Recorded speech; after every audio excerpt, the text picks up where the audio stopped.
Magandang umaga, kumusta po? Narito po ulit ang update natin para sa lagay ng ating panahon.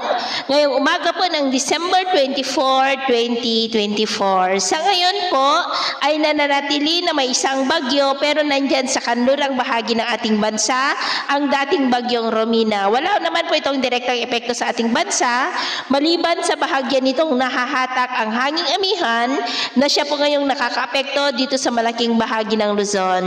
Easterlies naman ang nakakaapekto sa Kabisayaan at mayroon pong intertropical convergence zone na siya pong nag-i-extend sa may Mindanao. At sa ating long-range forecast ay wala naman pong bagyo na namamataan na tatawid po dito sa ating kalupaan hanggang sa matapos ang taon na ito, pero may nagbabanta na isang sama ng panahon na maaari na mabuo sa unang mga araw ng susunod na taon at ang development niyan ang ating babantayan kung matutuloy o hindi. At sa lagay ng ating panahon, ngayong madaling araw ay may mga isolated rains sa may Batanes, Babuyan Islands, ilang bahagi ng Cagayan Valley, Cordillera, Quezon, Camarines Norte, Catanduanes, Northern Palawan, Caraga, Davao Region at ilang bahagi ng Sarangani.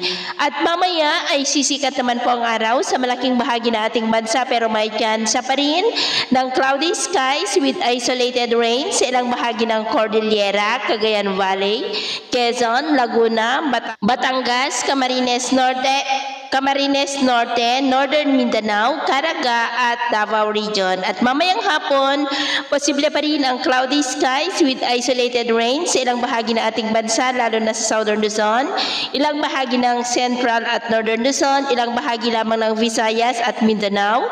Kaya mag-ingat pa rin po tayo. At sa atin naman pong mga baybayin, iwasan na muna natin ang papalaot sa Northern Seaboard ng Ilocos Norte, Cagayan Seaboard, Babuyan Island Seaboard, Batanes Seaboard at silangang baybay ng ating bansa dahil ang mga alon dyan ay posible po na aabot hanggang sa 6 to 12 feet. Kaya hanggat maaari ay iwasan na muna natin ang papalaot dyan sa mga may kulay pula para mas makaiwas sa mga sakunang pangkaragatan.